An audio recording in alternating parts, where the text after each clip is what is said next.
प्यारे विद्यार्थियों, आपके लिए फिर से लेके आ गए हैं कक्षा 10 का एनसीईआरटी मैथ समांतर श्रेणी का 5.2 अध्याय।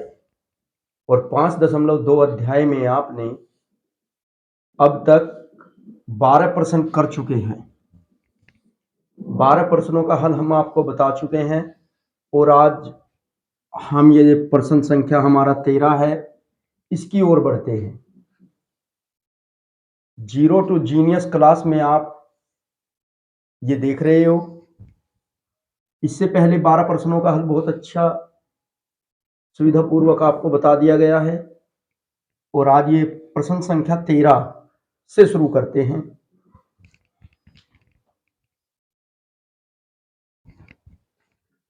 चलिए बढ़ते हैं। प्रश्न संख्या 13 क्या कह रहा है, हल लिखेंगे, देखते हैं क्या कह रहा है। 3 अंकों की कितनी संख्याएं हैं जो 7 से विभाज्य हैं। बहुत ही अच्छा क्वेश्चन है कि 3 अंकों की कितनी संख्याएं हैं जो 7 से विभाज्य हैं। तो सबसे पहले हम लिखेंगे 3 अंकों की सबसे छोटी संख्या। 3 अंकों की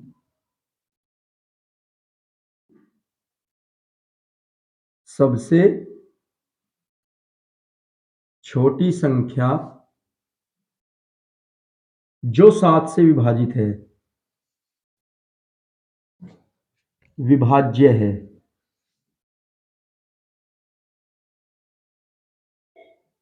105। 15 सत्ते 105, क्योंकि देखिए ये जो है 7 से विभाजित है, वरना इससे पहले वाली 3 अंकों की कोई भी संख्या हमारी 100, 100, 101, 102, 103 व 104 कोई भी संख्या 7 से विभाजित नहीं है। ये 105 3 अंकों की सबसे छोटी संख्या है जो 7 से विभाजित है। ठीक है, अब लिखते हैं 3 अंकों की सबसे बड़ी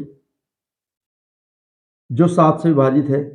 3 अंकों की सबसे बड़ी संख्या जो 7 से विभाजित है। सबसे बड़ी संख्या जो 7 से विभाज्य है 994। देखिए 3 अंकों की सबसे बड़ी संख्या हमारी 999 होती है। आप 999 लिख के देख सकते हो, वो 7 से विभाजित नहीं है। फिर उससे एक कम कर देंगे 998, वो भी 7 से विभाजित नहीं है। फिर उससे एक कम कर देंगे। तो इस प्रकार हमारी जो ये 994 नंबर है, ये हमारा 7 से विभाजित है। तो आपको पता लग गया इस प्रकार से कौन सी श्रेणी बनेगी हमारी। अतः एपी, क्या एपी बन गई हमारी 105। ये इसमें 7 ऐड कर देंगे 112, क्योंकि 7 का अंतर है। 119 डॉट डॉट डॉट 994, यानी कि सबसे छोटी संख्या तो 7 से विभाजित होने वाली 105 है और सबसे बड़ी जो है 994 है। तो हमें ये बताने हैं ये टोटल कितने अंक हैं, कितनी संख्याएं हैं जो 7 से विभाजित होती है। तो हम लिखेंगे माना n संख्याएं 7 से विभाजित हैं। जो दी गई श्रेणी है ये आपको इस प्रकार की श्रेणी बन गई है 105, 112, 119, 994 में माना n संख्याएं हैं जो 7 से विभाजित हैं। चलिए आपका फॉर्मूला क्या है, a की n बराबर a plus n minus 1 into D से इसे काम में लेंगे। a बराबर आपका a की n अंतिम पद, nवां पद क्या आ गया आपका 994 और a बराबर प्रथम पद कितना है आपका 105 और n तो आपको ज्ञात करना है और d कितना दिया है आपको 112 में से a2 माइनस a1, तो ये दे दिया हमें 7, क्योंकि 7 का डिफरेंस चला हुआ है। चलिए अब अपने फॉर्मूले में रख देते हैं 994 105 plus n minus 1 into D का मान है हमारा 7। 994 बराबर 105 प्लस 7n माइनस 7। ठीक है, देखिए यहाँ पे 7 एकम 7 और 7 एकम 7 ये माइनस का।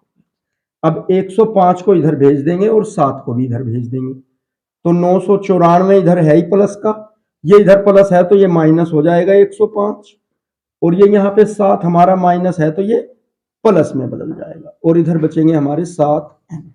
चलिए घटा देते हैं, 9 पहले प्लस वाले जोड़ देते हैं, 7 और 4 हमारे 11, और 9 और 1 10, और 9 और 1 10, ये हो गया हमारा 1001, और 1001 में से हमें माइनस करना है 105 और बराबर 7n।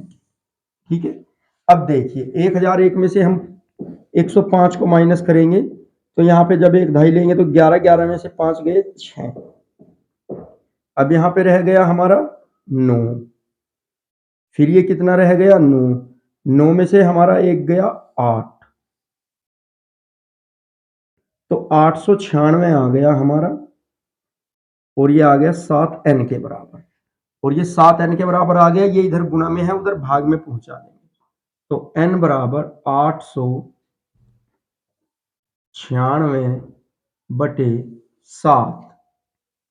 चलिए देख लेते हैं, 7 एकम 7, एक बच गया इधर हो गए 19, 7 दूनी 14, फिर 5 बच गए हो गया 56, 7 8 56, तो n बराबर आ गया 128। तो हम कहेंगे 128 ऐसी संख्याएं हैं 3 अंकों की जो 7 से विभाजित हैं। हम लिख सकते हैं अतः 3 अंकों की 128 संख्याएं 7 से विभाजित हैं।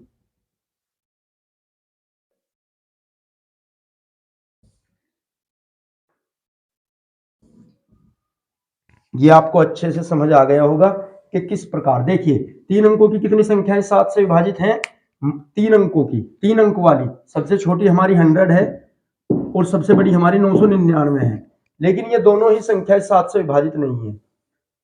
तो हमने क्या किया, 105 हमारी सबसे छोटी ऐसी संख्या है, एक एक ऐड करके चले जाएंगे और उधर से एक एक घटाते हुए, सबसे बड़ी में से एक एक घटाते चले जाएंगे और सबसे छोटी में एक एक ऐड करते चले जाएंगे, और 7 से डिवाइड करके देख लेंगे, जब भी हमारी 7 से डिवाइड हो जाएगी तो वही सबसे छोटी और वही सबसे बड़ी आ जाएगी।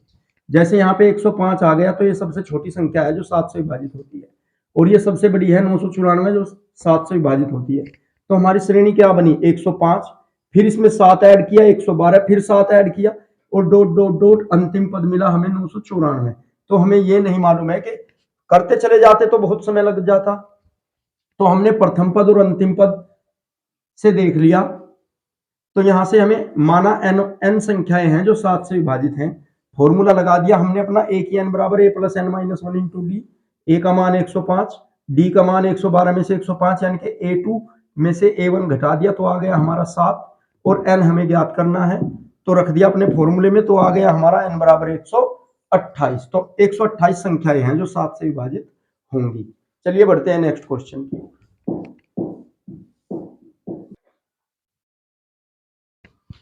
चलिए देख लेते हैं नेक्स्ट क्वेश्चन क्या कह रहा है, 10 और 250 के बीच में 4 के कितने गुणज हैं। 10 व 250 में 4 के गुणज यानी कि 4 के पहाड़े वाले जो 4 से कट जाए संख्या है, 10 व 250 के बीच में ऐसी कितनी संख्याएं हैं जो 4 से विभाजित हो जाए। गुणज कह ले विभाजित कह ले बात एक ही है। चलिए देख लेते हैं, 10 10 तो हमारा 4 से डिवाइड नहीं होगा, तो 12 और फिर 16 और 20 और डॉट डॉट डॉट 250, 10 व 250 के बीच के लिखने हैं हमें, तो अंतिम क्या आएगा हमारा 248। इतने गुणज हैं। देखिए 4 तिया 12, 4 चौक 16, 4 पंजे 20, और ये देख लिए 4 छिक 24 और 4 दूनी 8, पूरा पूरा विभाजित हो रहा है, तो 4 के ये सब गुणज हैं, लेकिन हमें ये नहीं मालूम है कि उनकी संख्याएं कितनी है। चलिए हम लिख लेते हैं यहां से, माना 10 व 250 के बीच 4 के n गुणज हैं, n गुणज हैं, तो हमने क्या मान लिया, n गुणज है, तो एक श्रेणी बन गई हमारी। तो AP 12, 16, 20, दो दो दो 248 में nवां पद यानी कि 248वां पद कौन सा है। ठीक है, तो फॉर्मूला हमारा वही ए की n बराबर ए प्लस n-1 इंटू डी से सभी के मान लिख लेंगे जो जो दिए गए हैं हमें यहाँ पे।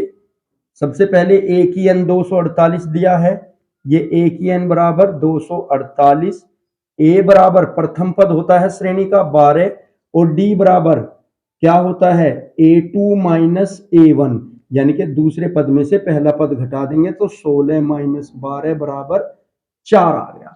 वैसे भी 4 के गुणज का आया तो 4 का ही डिफरेंस चलना है हमारा, तो कितना आ जाएगा हमारा डी का मान 4 आ गया। यहाँ पे हमें सभी मान प्राप्त हो गए तो रख देंगे हम फॉर्मूले में 248 बराबर ए यानी कि 12 प्लस n-1 इंटू डी यानी कि हमारा 4। चलिए 248 माइनस 12 इधर प्लस है इधर माइनस हो जाएगा और 4n-4 ठीक है, तो ये बच गया हमारा यहाँ पे 236 और ये इधर माइनस है इधर प्लस हो जाएगा। देखिए 248 में से 12 को माइनस करेंगे तो 36 बचेगा और बराबर 4n, तो ये हो गया 240 बराबर 4n और ये इधर भाग में है इधर गुणा में पहुंच जाए, सॉरी इधर गुणा में उधर भाग में पहुंच जाएगा तो 240 बटा n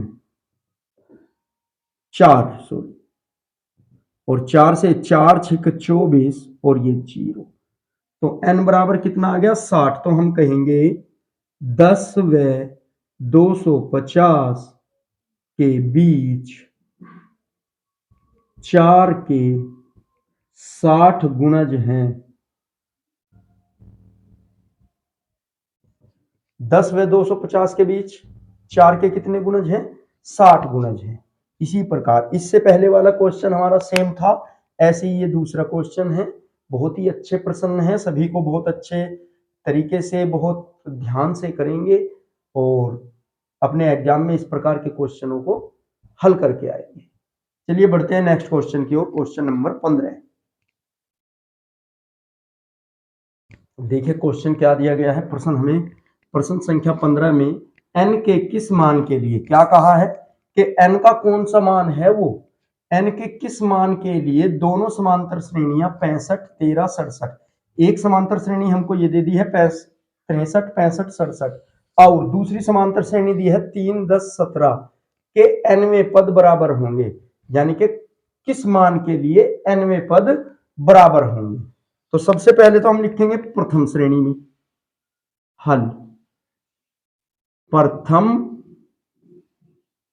एपी में, प्रथम एपी में प्रथम समांतर श्रेणी में। प्रथम एपी हमें क्या दी है 63 65 व 67, तो क्या दी है 63 65 67 डॉट डॉट ऐसे।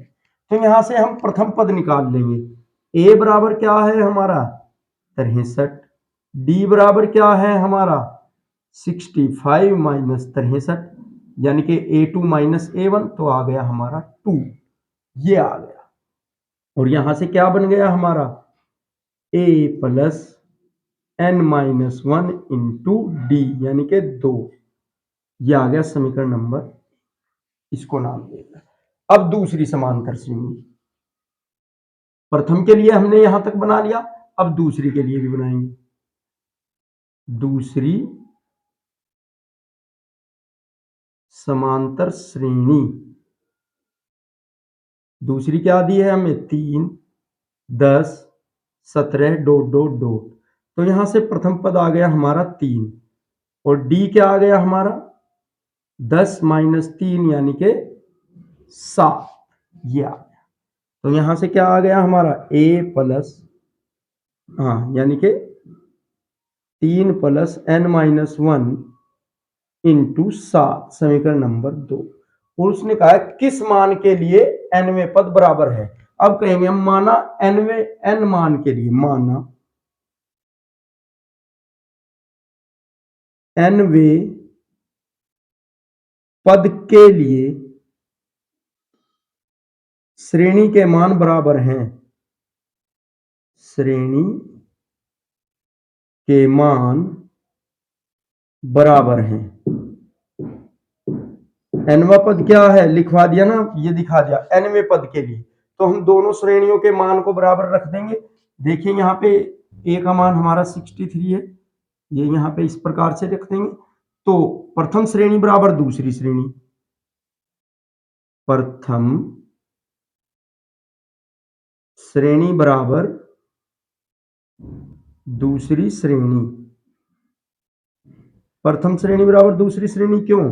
क्योंकि nवें पद के लिए ये हमने मान बराबर रख दिए। तो प्रथम श्रेणी हमारी क्या बनी, 63 plus n minus 1 into D यानी कि 2, और बराबर दूसरी श्रेणी क्या बनी, 3 plus n minus 1 into D यानी कि 7। इस प्रकार से चलिए इसे थोड़ा और हल कर लेते हैं। 63 प्लस अंदर गुणा कर देंगे 2n माइनस 2, और इधर भी इसी प्रकार 3 प्लस 7 एकम 7 n माइनस 7। अब देखिए 3 को इधर ले जाएंगे, यहां प्लस है तो ये माइनस हो जाएगा, और ये 2 को हम उधर भेज देंगे क्योंकि उधर माइनस के ज्यादा हैं, 2n को भी इधर ही भेज देंगे क्योंकि इधर 7n ज्यादा है। तो इस प्रकार से 63 माइनस 3 बराबर 7n माइनस 2n, ये 2n इधर प्लस है उधर जाके माइनस का हो जाएगा, और ये माइनस के हैं हमारे 7 यहाँ पे, और ये प्लस का 2 है इसे भी हम उधर ही भेज देंगे। तो कितना हो जाएगा, प्लस का 2, ये इधर माइनस है उधर प्लस हो गया। तो देखिए यहाँ पे 63 में से 3 घटाने पर हमारे 7 आ गए, और यहाँ पे 7n में से 2n घटाने पर हमारे 5n आ गए, और 7 में से 2 घटाने पर माइनस के 5 आ गए। अब यहाँ पे देखिए ये इधर माइनस 5 है, इधर ले जाएंगे तो ये प्लस का बन जाएगा। तो 60 प्लस 5 बराबर 5n, और ये हो गया 65 और बराबर में 5n। अब ये यहाँ पे इस n के साथ 5 गुना में है, इधर आके भाग में चला जाएगा, तो बराबर। अब ये देखिए 5 एकम 5, 5 तिया 15, तो n का मान आ गया 15। तो 15वें पद के लिए, 15वें पद के लिए दोनों श्रेणियों के मान समान होंगे। हम लिख सकते हैं अतः 15वें पद के लिए दोनों श्रेणियों के मान समान होंगे, दोनों एपी के मान समान होंगे। देखिए कैसे होंगे, हम एक बार आपको उत्तर की जांच करके दिखा देते हैं। श्रेणी का प्रथम श्रेणी का 15वां पद, ये रफली में दिखा रहा हूं मैं बस आपको, प्रथम श्रेणी का 15वां पद। तो कैसे ज्ञात करते हैं 15वां पद, ए 15 यानी कि ए प्लस 14d। तो ए तो हमारा कितना दे रखा है इसमें 63 प्लस 14 और डी कितना भाई हमारा, प्रथम के लिए डी आ रहा है हमारा 2। तो 14 दूनी 28, 28 और 63, 8 और 3 11, और 6 और 2 8 और 1 9, 91 आ गया प्रथम श्रेणी के लिए। अब दूसरी श्रेणी के लिए भी दिखाएंगे हम 15वां पद, यही a प्लस 14d। तो इसमें a का मान कितना है हमारा 3, और प्लस 14 गुना d का मान कितना है इसमें 7।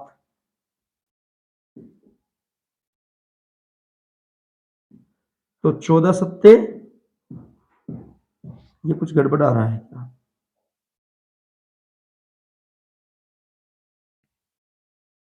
n बराबर 15, 15वें पद के लिए होंगे। 15वां होगा a प्लस 14d, d 63, 14 गुना 2, 14 दूनी 28, 28 और 63,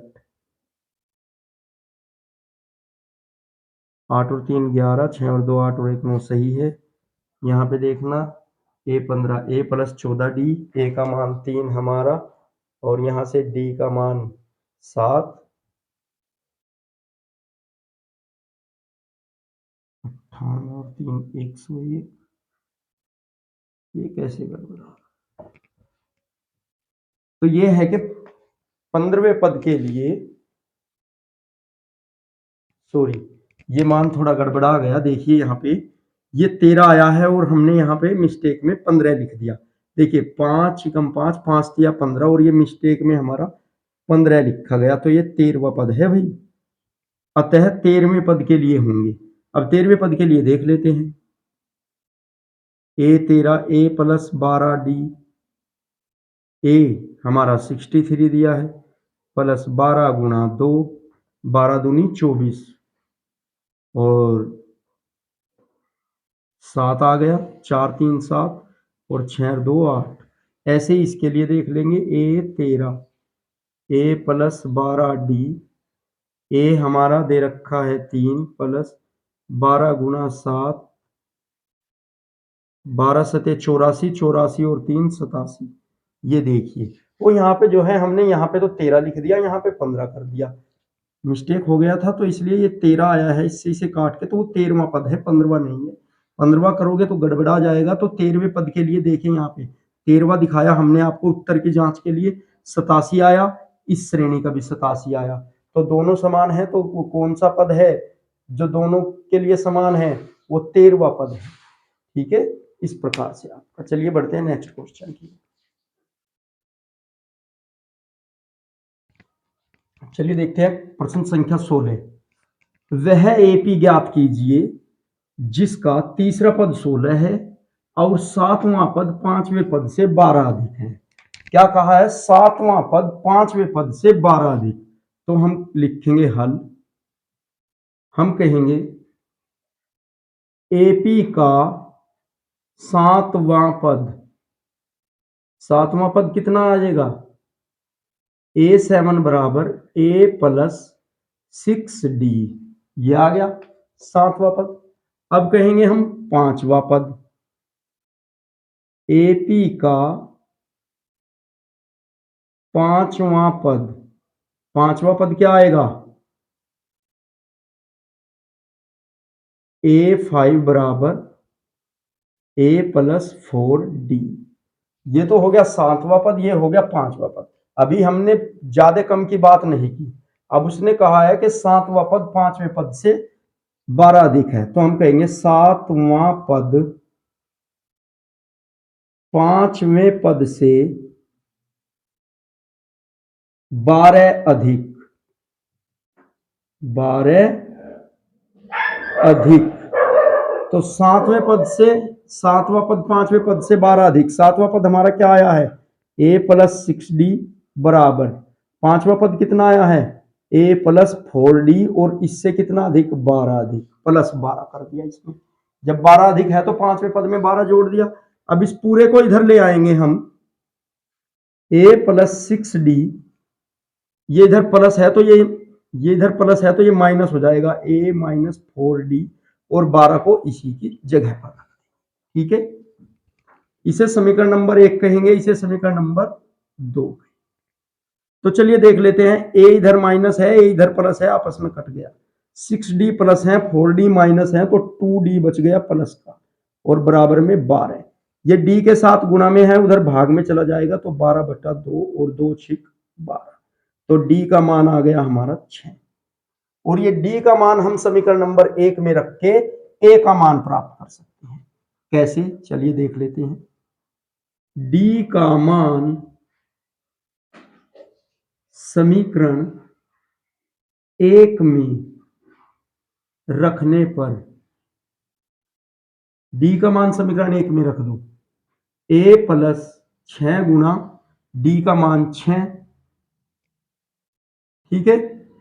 A प्लस 6 गुणा 6, तो A प्लस 6 36, और A बराबर क्या आ गया उधर जाके? माइनस का 36।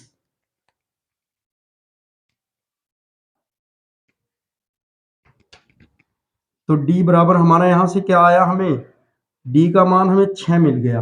और उसने एक बात कही है कि तीसरा पद 16 है, तो हम यहां लिख सकते हैं तीसरा पद। तीसरा पद को क्या लिख सकते हैं, a प्लस 2d बराबर कितना दिया है, 16। तो अब इसमें रखेंगे हम d का मान।